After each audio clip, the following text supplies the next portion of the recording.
E aí galera, tudo bem com vocês? Vamos aí para mais um giro de notícias sobre o Cruzeiro com questões importantes que têm movimentado o ambiente do nosso clube. Meu nome é Emerson Araújo, esse é o canal 6x1 e desde o início eu peço para você deixar o like no vídeo, se inscrever no canal caso ainda não seja inscrito e usar os comentários para opinar sobre cada um dos temas. Antes das notícias efetivamente, vou só fazer aqui um agradecimento a quem se tornou membro do canal 6x1 nas últimas horas, tá? Hoje vai então para o Matheus Rodrigues e para Luísa Guido Rodrigues. Então obrigado Matheus, obrigado Luísa, obrigado a todos que são membros do canal. Quem quiser fazer parte desse grupo e dar uma ajuda financeira pra gente, né? Clica nesse botão Seja Membro aí, que tem as informações sobre valores e tudo mais. Caso você faça adesão à categoria Sócio Atleta, que tem a participação no grupo de WhatsApp, vai lá na aba Comunidade, onde tem todas as instruções para você fazer parte desse grupo. Eu já ia falar que o Cruzeiro perdeu, mas a gente não perdeu ontem, né? A gente empatou com o Londrina por 2x2 no Mineirão, completou aí o 9º jogo seguido sem uma vitória sequer na Série B. Isso causou também o emprego do técnico Mozart. E nesse momento nós estamos fora da zona de rebaixamento, tá? Em 16º lugar com 13 pontos conquistados, mas provavelmente voltaremos para o Z4 porque caso Vitória, Brasil de Pelotas ou Ponte Preta pontuem, esses times vão nos ultrapassar. Nesse momento a nossa diferença até o G4 está em 12 pontos e provavelmente vai subir também no decorrer da rodada. Após a partida, o diretor de futebol Rodrigo Pastana fez um curto comunicado oficial dizendo que o treinador Mozart pediu demissão e o clube iniciará agora a busca de um novo profissional na esperança de conseguir melhores resultados. A gente vive uma crise de confiança tão grande que eu acho que passou pelo menos pela cabeça de todo cruzeirense. Será que o Mozart realmente pediu demissão ou será que essa é apenas mais uma mentira da diretoria?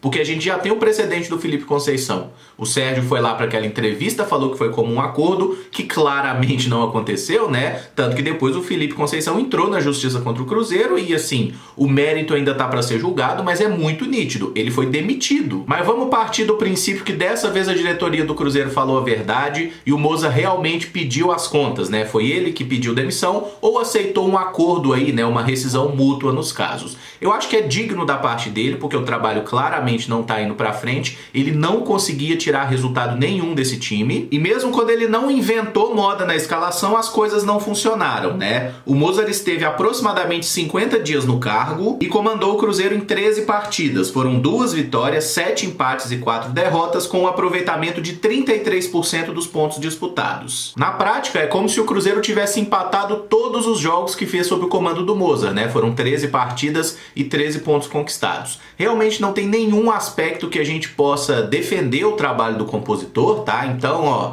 tchau, que seja feliz na vida, obrigado por nada. E um ponto que eu acho muito interessante é que sempre que o time não funciona dentro de campo, o treinador é mandado embora naturalmente e aí vamos buscar um novo comandante. Mas ninguém para pensar quem é que trouxe esse técnico. Nesse caso específico, foi o Pastana. Foi ele que trouxe o Mozart, foi totalmente ideia dele que o presidente, o Sérgio Santos Rodrigues, endossou. Agora, o Mozart deu errado, foi embora. E quem é que vai escolher o próximo treinador do Cruzeiro? O Pastana e o Sérgio. Então qual é a garantia que a gente tem que dessa vez eles vão acertar? Nenhuma. E na minha visão, tudo de ruim que tem acontecido nos últimos anos parte exatamente dessas castas superiores, digamos assim, né? Tudo parte basicamente do presidente, da diretoria efetivamente, e do conselho deliberativo. Com essa podridão que existe aí nessa gestão do clube de uma forma geral, é muito difícil que qualquer coisa vá dar certo lá no campo. E é claro que os jogadores têm a parcela de contribuição deles também, tá? Mas a gente deve lembrar, por exemplo, que eles não recebem seus salários, né? Então é uma coisa que vem de cima e o Cruzeiro tem que tentar fazer na prática aquilo que a música do Racionais diz, né? No lixão vai ter que nascer flor, que é a única forma da gente conseguir tirar algo de bom nessa temporada, porque o Cruzeiro em si, a organização do Cruzeiro não tem nada de bom acontecendo. O favorito para ser o novo técnico é Vanderlei Luxemburgo, mas até o início dessa tarde de sábado, quando fecha o vídeo, nenhuma confirmação. Pelo que dizem alguns setoristas, como Samuel Venâncio da Itatiaia, o Luxemburgo quer pelo menos a segurança de que o clube mantenha os salários em dia para aceitar. E para mim a melhor coisa que o Vanderlei Luxemburgo pode agregar para o time do Cruzeiro é realmente esse suposto pacote que envolveria a sua contratação, né? né? Eu aceito ir pro Cruzeiro se vocês acertarem o salário dos jogadores. Se isso acontece, melhora muito o ambiente do clube, certamente as coisas vão começar a funcionar melhor, porque não é nenhuma questão de que os caras estejam sacaneando por receber o salário, mas é que tem todo o ambiente também do time, a forma como o cara trabalha, a concentração, a alegria de ir trabalhar, tudo isso faz diferença na hora do campo, né? Como diz aquele livro do maluco lá que foi do Manchester City, né? A bola não entra por acaso. A gente sabe também que sempre que tem uma troca de técnico, normalmente isso gera ali um ambiente competitivo positivo dentro do grupo, né? Com os jogadores que estavam meio escanteados, talvez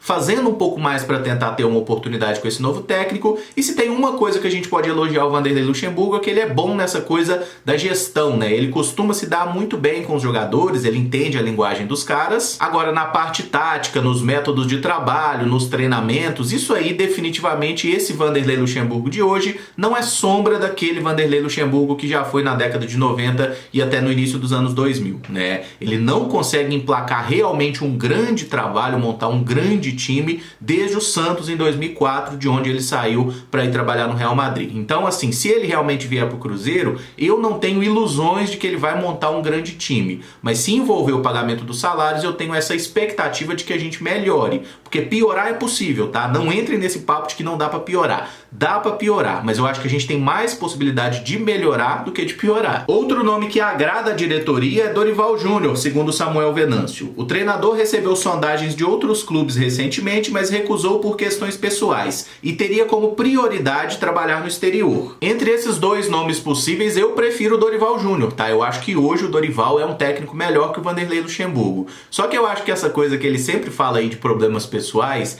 é mais para ele não mandar um não na cara do clube. A gente sabe que ele teve de fato problema de saúde grave, né? Isso inclusive impediu ele de vir pro Cruzeiro lá em 2019, que parecia que havia sim um princípio de entendimento, mas no caso do Dorival eu acho que ele fala assim, vem, ele, não, tô com um probleminha aqui, mas se aparecesse um clube bom, numa condição legal, esse problema pessoal não seria empecilho. Outro técnico que naturalmente a gente fala é o Rogério Ceni, que eu acho ainda mais improvável que o Dorival, tá? Esses dois caras eu acho que é muito difícil convencê-los a entrar nessa barca furada que infelizmente virou o Cruzeiro nos últimos anos, né? Mas são nomes que eu particularmente prefiro. Entre os três, eu acho que o melhor técnico entre os três hoje é o Rogério Ceni, tá? Seria o meu preferido. Rogério depois Dorival. Luxemburgo realmente não é alguém que me ilude, mas parece ser o favorito. Então quem vai ser o técnico do Cruzeiro, a gente tem que aguardar o noticiário aí dos próximos dias. Para falar um pouco sobre o jogo de ontem, o Marcelo Moreno fez o nosso segundo gol e chegou a 4 tentos na temporada em 9 partidas. Considerando apenas a Série B, são 3 gols em 4 jogos, o que mostra uma nítida evolução em relação à última temporada. O 2020 do Marcelo Moreno foi uma belíssima porcaria, né? Vamos ser bem sinceros aí. Ele fez apenas 3 gols em 32 partidas na temporada passada.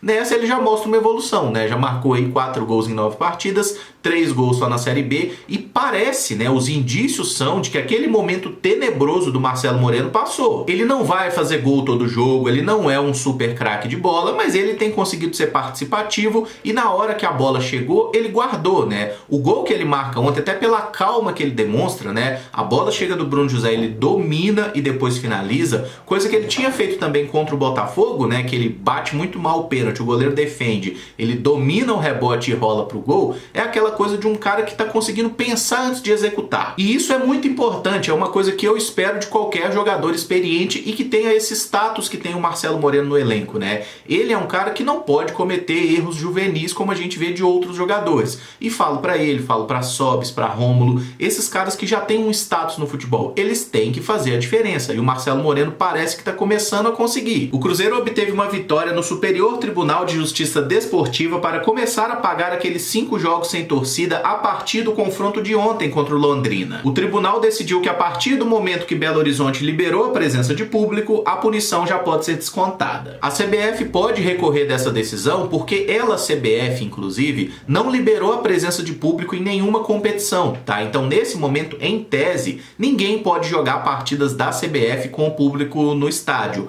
A gente teve um jogo do Flamengo lá em Brasília, mas foi pela Libertadores, né? Quem liberou foi a Conmebol. Da parte do Cruzeiro, eu acho que o nosso departamento departamento jurídico tá fazendo muito bem o seu trabalho, tá? Não é a primeira vez, inclusive, eles têm conseguido algumas coisas interessantes pro Cruzeiro. O problema é que quando isso sai do jurídico e passa pro executivo, né, que é basicamente honrar os compromissos que o jurídico consegue fazer, a coisa não tem funcionado bem. Então o jurídico faz a parte dele, mas o presidente não consegue. Pra mim é muito nítido que o Cruzeiro tá aproveitando uma brecha na lei, tá dando um jeitinho brasileiro sim nessa história, tá? E se fosse, por exemplo, o Atlético se beneficiando de algo nesse tipo, a gente cruzeirense ia ficar puto e a gente ia enxergar dessa forma. Então não vamos ser hipócrita não. O Cruzeiro conseguiu achar uma brecha e tá aproveitando. Se o tribunal falou que tá liberado, então beleza, irmão. Nesse contexto, então, o Cruzeiro já cumpriu um jogo da punição ontem, tá? E faltam mais 4 jogos. A gente poderia voltar a ter público no Mineirão na 24ª rodada, jogo contra o Operário, tá? Então vamos torcer, né, para que os índices da Covid também não aumentem, para que a gente tenha de fato a abertura dos estádios e possa já cumprir logo essa punição para não ser tão prejudicado, né? Porque seriam ali cagadas que a torcida fez lá em 2019 que nos prejudicariam ainda mais nessa temporada 2021. E para fechar falando de categoria de base, o nosso time sub-20 joga nesse domingo às 4 da tarde contra o Botafogo na Arena do Jacaré pelo Brasileirão da categoria. A gente precisa da vitória para se aproximar do G8, que dá vaga no mata-mata, e o jogo vai ter transmissão pela internet na CBF TV. E o sub-17 tem uma decisão também nesse domingo, 10h30 da manhã, contra o Vasco lá em São Januário.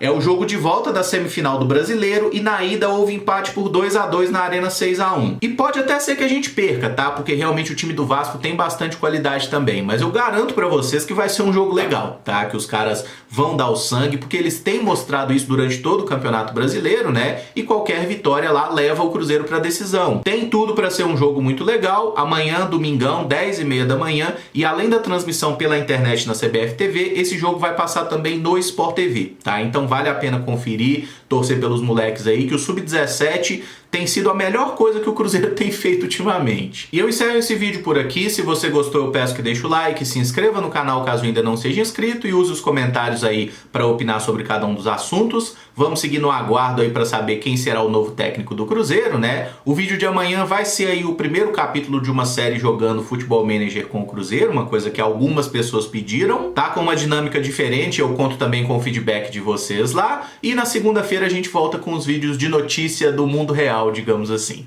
Muito obrigado por acompanhar, um abraço e até o próximo vídeo. Valeu!